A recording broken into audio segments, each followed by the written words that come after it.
भक्तों, चाहे मर जाना, पर सावन में ये 5 गलती भूल कर भी मत करना। चाहे आपके आगे मौत ही क्यों ना खड़ी हो, लेकिन सावन में ये 5 बुरे काम मत करना। पूरे सावन सोमवार का लाभ नष्ट हो जाएगा। और सावन में बैंगन क्यों नहीं खाते? सावन व्रत में क्या क्या खाना चाहिए भक्तों? सावन में हल्दी से क्यों बचा जाता है? और सावन सोमवार का व्रत ये 3 महिलाएं क्यों नहीं रख सकती? ये सभी बातें आज हम इस सावन की इस वीडियो में बताएंगे।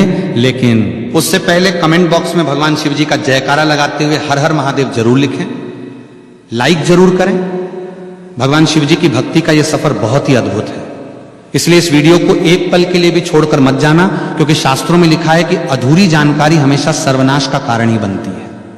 भक्तों, वर्ष 2026 में सावन का पावन महीना 30 जुलाई दिन गुरुवार से प्रारंभ होकर 28 अगस्त तक रहेगा। ये महीना भगवान शिव जी और माता पार्वती की उपासना के लिए अत्यंत शुभ और मंगलकारी माना जाता है। इस वर्ष सावन के दौरान कुल 4 सोमवार व्रत पड़ रहे हैं, जिनका विशेष धार्मिक महत्व है। पहला सावन सोमवार व्रत 3 अगस्त को मनाया जाएगा, दूसरा सोमवार 10 अगस्त को, तीसरा 17 अगस्त को और सावन का चौथा तथा अंतिम सोमवार व्रत 20 अगस्त को होगा।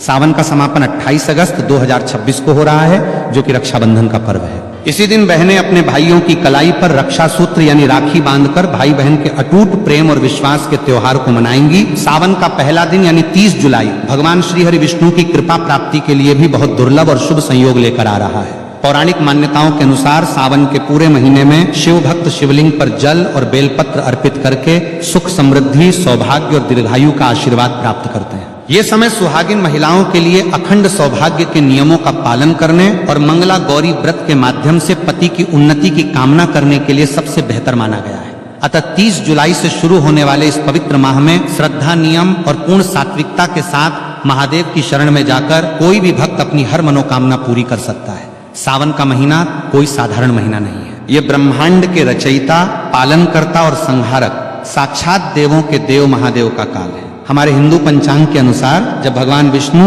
आषाढ़ मास की देवश्रेणी एकादशी को 4 महीनों के लिए योग निद्रा में चले जाते हैं और पाताल लोक की ओर प्रस्थान करते हैं, तब पूरी सृष्टि पर एक पल के लिए अंधकार छाने लगता है। उस समय ब्रह्मांड को विनाश से बचाने के लिए महादेव स्वयं इस सृष्टि का पूरा कार्यभार अपने हाथों में लेते हैं। इस साल सावन की शुरुआत एक बेहद अद्भुत, दुर्लभ और तांत्रिक संयोग के साथ हो रही है। इस बार जितने भी सावन सोमवार PRH रहे हैं, वे सभी अपने आप में तंत्र मंत्र और अघोर शक्तियों को समेटे हुए हैं। शास्त्रों में लिखा है कि सावन के सोमवार का व्रत रखने से इंसान के 7 जन्मों के संचित पाप भस्म हो जाते हैं। जो कुंवारी कन्याएं इस व्रत को रखती हैं तो उनकी कुंडली के सारे ग्रह दोष शांत हो जाते हैं और उन्हें साक्षात शिव जैसा ही वर प्राप्त होता है। जो विवाहित महिलाएं इसे रखती हैं तो उनके सुहाग पर आने वाली अकाल मृत्यु और यमराज की छाया भी दूर भाग जाती है। लेकिन याद रखिए, सावन सोमवार की पूजा जितनी सरल और मनमोहक दिखती है, इसके अदृश्य नियम उतने ही करें। खतरनाक और भयानक है। यदि कोई व्यक्ति बिना नियमों को जाने केवल समाज को दिखाने के लिए या अहंकार में यह व्रत रखता है, तो उसे पुण्य की जगह महादेव के तीसरे नेत्र के क्रोध का सामना करना PRH सकता है। शिवलिंग पर जल चढ़ाने का वो भयानक सच जो कोई नहीं बताता। जब हम सावन के महीने में शिव मंदिर जाते हैं तो हमारी आदत होती है कि हम जल का लोटा लेकर सीधे शिवलिंग की तरफ द्वार पड़ते हैं। लेकिन यहीं पर लोग अपने जीवन की सबसे बड़ी आत्मघाती और विनाशकारी गलती कर बैठते हैं। बहुत से लोग मंदिर के अंदर बने नल, कुएं या शिवालय के प्रांगण में लगे हुए वाटर फिल्टर से ही जल भर लेते हैं और उसे शिवजी पर चढ़ा देते हैं। शास्त्रों के अनुसार यह घोर अपराध और वर्जित कर्म माना गया है, जिसे पराया जल या चोरी का जल कहा जाता है। मंदिर का जल केवल वहां के पंडित, पुजारी या उस प्रांगण में रहने वाले सेवादारों के लिए होता है, क्योंकि वो मंदिर परिसर ही उस पुजारी का घर होता है। यदि आपका घर मंदिर की सीमा से बाहर है तो आपको हमेशा अपने घर की रसोई से, अपने घर के मटके या शुद्ध जल पात्र से तांबे, चांदी या पीतल के लोटे में जल भरकर ही मंदिर जाना चाहिए। इसके पीछे का सबसे बड़ा आध्यात्मिक और वैज्ञानिक रहस्य यह है कि जब आप अपने घर से जल लेकर पैदल या किसी माध्यम से शिव मंदिर की ओर निकलते हैं तो रास्ते भर आपके घर की नकारात्मक ऊर्जा, आपके परिवार की बलाएं, पितरों का कष्ट और आपके शरीर की बीमारियां उस जल के भीतर समाने लगती हैं। वो जल आपके सारे कष्टों को अपने भीतर सोख लेता है। जब आप उस जल को शिवलिंग पर अर्पित करते हैं तो महादेव आपके उन कष्टों को स्वीकार करके उन्हें अपने गले के विष की तरह भस्म कर देते हैं। लेकिन यदि आप मंदिर का ही जल लेकर वहीं चढ़ा देंगे तो आपने अपने घर का कोई कष्ट महादेव को सौंपा ही नहीं। आपकी वो यात्रा अधूरी रह गई और उस पूजा का फल शून्य हो गया। शिवलिंग के गिरते जल के चमत्कारी और डरावने फायदे। शिवलिंग पर जब जल की अखंड धारा गिरती है तो वह शिवलिंग के नीचे बनी जलहरी से होते हुए एक निश्चित दिशा में बह जाती है। शास्त्रों में उस बहते हुए जल को साक्षात अमृत और शिव की अलौकिक ऊर्जा का महापुंज माना गया है। पहला कर नियम यह है कि जब आप जल चढ़ा लें तो उस जलहरी से बाहर बहते हुए जल को कभी भी भूलकर लांघना नहीं चाहिए, क्योंकि वो ऊर्जा इतनी तीव्र और तांत्रिक होती है कि यदि कोई साधारण इंसान उसे लांघता है तो उसके शरीर का चक्र बिगड़ सकता है और उसका मानसिक संतुलन तक हिल सकता है। लेकिन शास्त्र कहते हैं कि उस गिरते हुए जल को किसी मुसाफिर या भक्त को थोड़ा सा अपने पात्र में रोक लेना चाहिए। उस जल को अत्यंत पवित्र और चमत्कारी मानकर अपने घर ले आना चाहिए। यदि आपके घर में किसी छोटे बच्चे को या किसी बड़े बुजुर्ग को बहुत तेज बुखार आ गया हो, जिस पर डॉक्टरों की दवाइयां भी काम करना बंद कर चुकी हो, तो इस दिव्य जल के कुछ छींटे उस बीमार व्यक्ति के ऊपर मार दें या उसे 2 बूंद ये जल पिला दें। आप अपनी आंखों से देखेंगे कि महादेव की कृपा से वो भयंकर और जानलेवा बुखार भी मिनटों में गायब हो जाएगा। इतना ही नहीं, यदि किसी व्यक्ति की आंखों में हमेशा कीचड़ जाता हो या आंखें लाल रहती हो या जलन होती हो या उम्र के साथ आंखों की रोशनी धुंधली पड़ती जा रही हो, तो इस जल को सुबह सुबह अपनी आंखों पर पलकों के पास लगाना शुरू करें।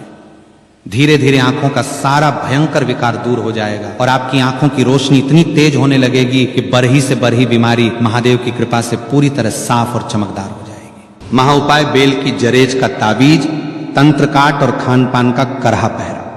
अब हम बात करेंगे कि घर के आंगन में जल छिड़कने का भयंकर तांत्रिक रहस्य शिवलिंग से लाए गए उस बचे हुए जल को केवल पीना ही नहीं है, बल्कि इसका एक ऐसा प्रयोग है जो बड़े बड़े तांत्रिकों के होश उड़ देता है। यदि आप इस जल को अपने घर के आंगन में, घर के चारों कोनों में, तिजोरी के पास और मुख्य द्वार पर छिड़कते हैं तो आपके घर के आसपास मंडराने वाली भयंकर से भयंकर अदृश्य शक्तियां, भूत प्रेत, अतृप्त आत्माएं और नकारात्मक बाधाएं चीखते हुए उस स्थान को हमेशा के लिए छोड़कर भाग जाती हैं। अगर किसी दुष्ट व्यक्ति ने या आपके दुश्मन ने आपके घर पर कोई टोना टोटका, मूठ करनी या तांत्रिक क्रिया की होगी जिसके कारण आपके घर में बीमारियां और कंगाली रहती हैं, तो शिवजी के इस चरणामृत के स्पर्श मात्र से वो तंत्र उसी क्षण उल्टा घूमकर करने वाले पर वार कर देता है। घर की सुख शांति जो सालों से गायब थी वो वापस लौट आएगी और घर में बरकत होने लगेगी। लेकिन एक डरावनी चेतावनी याद रहे कि इस जल को कभी भी पैर नहीं लगना चाहिए और ना ही इसे किसी गंदे या अशुद्ध स्थान पर रखना चाहिए और ना ही इसे बाथरूम के आसपास ले जाना चाहिए, अन्यथा इसके परिणाम बहुत ही भयानक और विनाशकारी हो सकते हैं। जल और दूध में क्या मिलाकर चढ़ाएं और धतूरे का गुप्त गणित भोलेनाथ को प्रसन्न करने के लिए केवल सादा जल ही काफी है, क्योंकि भोले बाबा आशुतोष हैं। लेकिन यदि आप अपने जीवन की किसी विशेष और बहुत पुरानी और अधूरी मनोकामना को पूरा करना चाहते हैं तो जल में कुछ विशेष गुप्त वस्तुएं मिलाना अनिवार्य है। सावन के महीने में यदि आप शिवलिंग पर गन्ने का ताजा रस या जूस चढ़ाते हैं तो माता लक्ष्मी जी आपके घर में साक्षात बंध जाती है और दरिद्रता कितनी भी बड़ी हो या कर्ज का पहाड़ कितना भी ऊंचा हो, वो महादेव के सामने घुटने टेक देता है। यदि आपको लगता है कि आपके घर में पितृदोष है या राहु केतु की महादशा चल रही है या बनते काम एन वक्त पर बिगड़ जाते हैं, तो जल के अंदर थोड़े से काले तिल मिलाकर AUM नमः शिवाय का 108 बार जाप करते हुए शिवलिंग पर अर्पित करें। अब बात करते हैं शिवजी के सबसे प्रिय और खतरनाक फल धतूरे की। लोग अनजाने में पैरों से तोड़कर जितने मर्जी धतूरे शिवलिंग पर सजा देते हैं, जो कि पूरी तरह गलत और वर्जित है। शास्त्रों के अनुसार शिवलिंग पर धतूरा को हमेशा विषम संख्या में ही चढ़ाना चाहिए, जैसे कि केवल 1, 3 या 5 धतूरा। असल में इंसान के भीतर छिपे काम, क्रोध, लोभ, मोह और अहंकार का प्रतीक है। जब आप विषम संख्या में धतूरा चढ़ाते हैं तो आप अपनी इन मानसिक बुराइयों और जहर को महादेव के चरणों में सौंप रहे होते हैं। इसके साथ ही सावन में पंचामृत का भोग लगाना चाहिए, जिसमें शुद्ध गाय का कच्चा दूध, गाढ़ा दही, घर का निकाला हुआ घी, शुद्ध शहद और मिश्री की शक्कर शामिल हो। यह सभी सामग्री शिवजी को तृप्त करती है। लेकिन याद रखें कि पंचामृत में कभी भी बाजार की डिब्बा बंद या मिलावटी चीजों का इस्तेमाल भूलकर भी ना करें।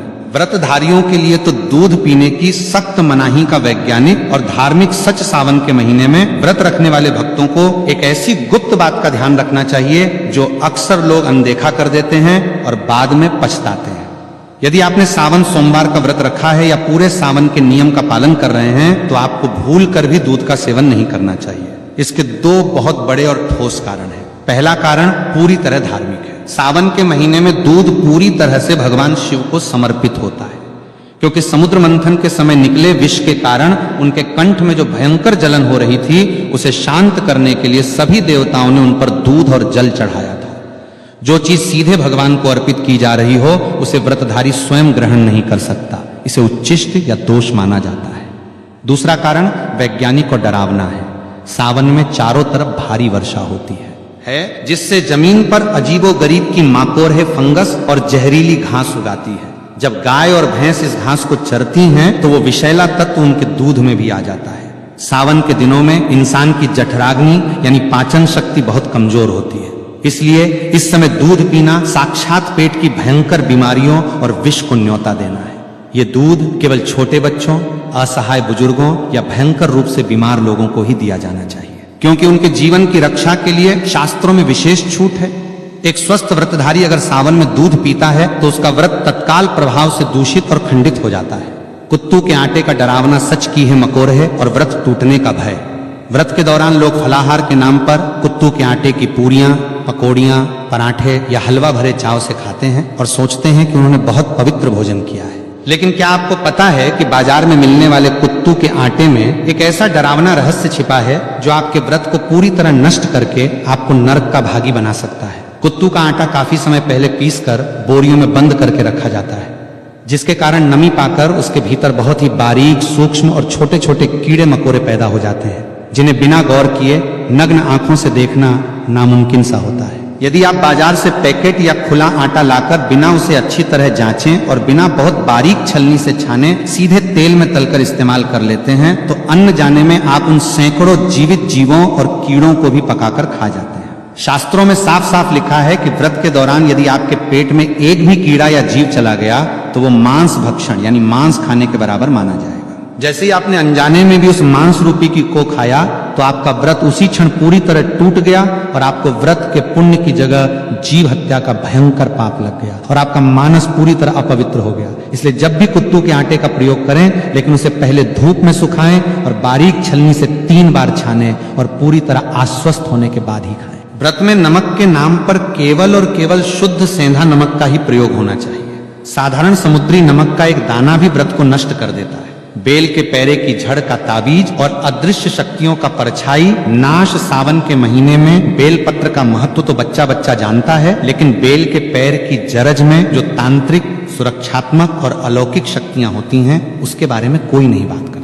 सावन के किसी भी सोमवार को सुबह सूर्योदय से पहले उठकर स्नान करके बेल के प्राचीन वृक्ष के पास जाएं, वहां धूप दीप जलाकर प्रार्थना करें और उसकी जड़ का एक छोटा सा टुकड़ा कुल्हार ही या लोहे से नहीं बल्कि लकड़ी या हाथ से प्यार से तोड़ कर ले आए। उस टुकड़े को गंगाजल और गाय के कच्चे दूध से धोकर पहले शिवलिंग पर स्पर्श कराएं और फिर उसे महादेव का प्रसाद मानकर वापस ले लें। इसके बाद उस चको, चांदी, तांबे या पीतल के किसी ताबीज के अंदर भरकर काले या लाल धागे की मदद से अपने गले में या दाहिनी बाजू पर बांध लें। ये कोई साधारण लकर ही नहीं रह जाती, ये साक्षात महादेव का त्रिशूल और सुरक्षा कवच बन जाती है। इस ताबीज को पहनने के बाद दुनिया का कोई भी ओझा तांत्रिक, कोई भी बुरी नजर, मूठ, भूत, प्रेत, डाकनी, शाकनी या हवा में घूमने वाली नकारात्मक शक्ति आपके आसपास भी नहीं भटक सकती। यदि आपको रात में डरावने सपने आते हैं, अचानक छाती पर वजन महसूस होता है या आपको लगता है कि आपके ऊपर किसी ने कुछ टोना कर दिया है, तो ये JRH उस पूरी बला को अपने भीतर सोख लेगी। इसे पहनने के बाद आपका रुका हुआ कारोबार, आपकी नौकरी और आपका जीवन बहुत तेजी से सफलता की ऊंचाइयों की ओर बढ़ने लगेगा। वैवाहिक जीवन के करे प्रतिबंध वर्जित कर्म और महादेव की परीक्षा के संकेत और पतितप के रिश्ते का वह करवा सच जिससे व्रत सफल या निष्फल होता है, भगवान शिव और माता पार्वती इस पूरी सृष्टि के सबसे पहले, सबसे आदि और सबसे आदर्श पतिपत्नी है। इसलिए सावन के व्रत में पतित के आपसी व्यवहार और मानसिक पवित्रता का बहुत गहरा और सीधा संबंध होता है। जो पतित सावन के महीने में या विशेषकर सोमवार के व्रत के दिन आपस में गाली गलौज करते हैं या एक दूसरे को नीचा दिखाते हैं, ताने मारते हैं या आपस में भयंकर लड़ाई झगड़ा और क्लैश करते हैं, उन्हें सावन का व्रत रखने का कोई अधिकार नहीं है। यदि ऐसी अशांत स्थिति में आप भूखे रहकर व्रत रखते भी हैं तो महादेव आपके उस व्रत को कभी स्वीकार नहीं करते। आपका भूखा रहना केवल एक शारीरिक प्रताड़ना और नाटक बनकर रह जाता है और आपके पुण्य की सारी ऊर्जा उसी क्षण नष्ट हो जाती है। शास्त्रों के अनुसार देवी देवता हमेशा पति के प्रेमपूर्ण जोड़े की सामूहिक, सकारात्मक और ऊर्जा से ही प्रसन्न होते हैं। यदि आपका पति आपसे प्यार से बात करके या आपकी सहमति से आपको खुश रखकर किसी काम के सिलसिले में नौकरी पर या विदेश गया है तो पत्नी घर पर रहकर पूरी निष्ठा से व्रत रख सकती है। लेकिन यदि दोनों के बीच भयंकर क्लेश हुआ है, पत्नी रोते हुए और पति को गाली देते हुए अपने मायके जाकर बैठ गई है और वहां सावन का व्रत रख रही है, तो वो व्रत पूरी तरह निष्फल है। कोर्ट मैरिज और अधूरी शादी वाली महिलाओं के लिए शास्त्रों का करह निषेध आज के आधुनिक और पाश्चात्य युग में बहुत से युवा कोर्ट में जाकर कागजों पर दस्तखत करके शादी कर लेते हैं और समाज में उसे ही अपना पूरा विवाह मान लेते हैं। लेकिन सनातन शास्त्रों, वेदों और हिंदू धर्म के अनुसार कोर्ट मैरिज एक पूरी तरह अधूरा और केवल कानूनी विवाह है। धार्मिक नहीं, जब तक पवित्र अग्नि को साक्षी मानकर वैदिक मंत्रोवार के बीच कन्यादान और 7 फेरे नहीं लिए जाते, तब तक वो विवाह आध्यात्मिक रूप से पूर्ण नहीं माना जाता। शास्त्रों के अनुसार ऐसी अधूरी शादी वाली महिलाओं को सावन का मुख्य और कर व्रत रखने से बचना चाहिए, क्योंकि जब तक विवाह के 7 फेरे पूरे नहीं होते तब तक महिला को अपने पति के आधे पुण्य की प्राप्ति नहीं होती और ना ही वो धार्मिक रूप से अर्धांगिनी कहलाती है। यदि ऐसी महिलाएं व्रत रखना चाहती हैं तो उन्हें पहले विधिवत रूप से भगवान शिव और माता पार्वती जी के सामने 7 फेरे या विवाह की रस्में पूरी करनी चाहिए, तभी उनका व्रत पूर्ण रूप से फलदायी माना जाएगा और उन्हें सौभाग्य की प्राप्ति होगी। कुंवारी कन्याओं और विवाहित महिलाओं के लिए शिवलिंग स्पर्श का रहस्यमय नियम सावन के महीने में कुंवारी कन्याएं मनचाहा और संस्कारी वर पाने के लिए और शादीशुदा महिलाएं अपने पति की लंबी उम्र तथा अखंड सौभाग्य के लिए व्रत रखती हैं। लेकिन यहां भी एक बहुत बड़ा और सख्त नियम है जिसे हर महिला को जानना बेहद जरूरी है।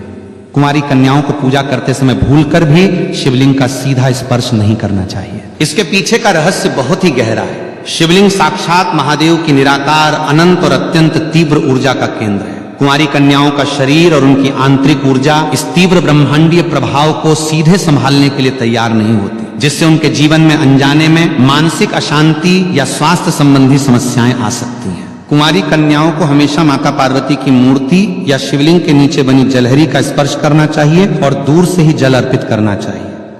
इसके विपरीत जो महिलाएं विवाहित हैं, जिनका वैदिक विवाह पूर्ण हो चुका है, वे शिवलिंग का स्पर्श कर सकती हैं, उसे अपनी उंगलियों से चंदन भी लगा सकती हैं और उसकी अच्छे से सेवा कर सकती हैं। इन नियमों का पालन न करने से पुण्य की जगह दोष लग जाता है। सावन में मिलने वाले वो डरावने संकेत जो बताते हैं कि महादेव आपसे प्रसन्न हैं, जब आप पूरी निष्ठा कर नियमों और शुद्ध अंतःकरण के साथ सावन का व्रत रखते हैं तो महादेव आपकी परीक्षा भी लेते हैं और साथ ही साथ आपको कुछ ऐसे दिव्य और अलौकिक संकेत देते हैं जिन्हें देखकर कोई भी साधारण इंसान डर के मारे कांप उठेगा। यदि सावन के महीने में अचानक आपके घर के भीतर बेडरूम में या आंगन में कोई चमकीला काला नाग दिखाई दे या नाग नागिन का जोरा मस्ती करता हुआ दिखे तो घबराकर चीखे मत, भागे मत और ना ही किसी लाठी से उसे कोई नुकसान पहुंचाए। ये इस बात का बेहद खतरनाक, अचूक और साक्षात संकेत है कि स्वयं महादेव के गण आपके घर की सुरक्षा करने आ चुके हैं। इसका मतलब है कि आपकी भक्ति पूर्ण रूप से सफल हो चुकी है और आपकी कोई बड़ी अधूरी मनोकामना बहुत जल्द पूरी होने वाली है। इसी तरह यदि सावन के दिनों में अचानक आपके घर के मुख्य द्वार पर कोई भूखी गाय आ जाए या साक्षात नंदी महाराज आकर खड़े हो जाएं और अपनी पूंछ हिलाएं तो समझ जाइए कि महादेव स्वयं नंदी पर सवार होकर अदृश्य रूप में आपके दुखों का अंत करने आए हैं। आपको तुरंत भागकर उन्हें हरी घास, गुड़ या शुद्ध भोजन कराना चाहिए और उनके माथे पर कुमकुम का तिलक लगाना चाहिए। सावन के महीने में किसी प्राचीन शिव मंदिर के भीतर अचानक दीवार पर छिपकली का रेंगते हुए या आपके सामने गिरते हुए दिखना भी बहुत ही दुर्लभ और शुभ संकेत माना जाता है। यह अचानक होने वाले धन, आगमन और कर्ज मुक्ति का अचूक प्रतीक है। भीमराज और काली मधुमक्खी का रहस्यमय और तांत्रिक आगमन सावन के महीने में कई बार हमारे घरों में काले रंग का एक बरहा सा उड़ने वाला जीव आता है, जिसे ग्रामीण भाषा में कुछ लोग भीमराज कहते हैं या काली परही मधुमक्खी यानी भंवरा कहते हैं। इसकी गूंज बहुत तेज होती है। यदि ये जीव अचानक आपके घर में आकर कानों के पास गूंजने लगे या आपके पूजा घर में रखे दीपक के आसपास चक्कर काटने लगे तो डर कर उसे मारे नहीं। यह साक्षात माता दुर्गा के ब्राह्मणी रूप के आगमन का संकेत है। शास्त्रों में भंवरे और काली मधुमक्खी को माता ब्राहरी और मां दुर्गा का दूत माना गया है।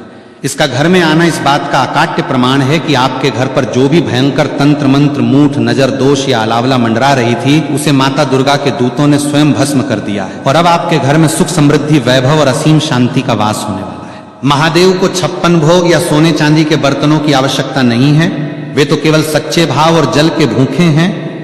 लेकिन जब आप अपनी श्रद्धा से उन्हें भोग लगाते हैं तो आपको शास्त्रों में लिखी सही विधि का पता होना चाहिए।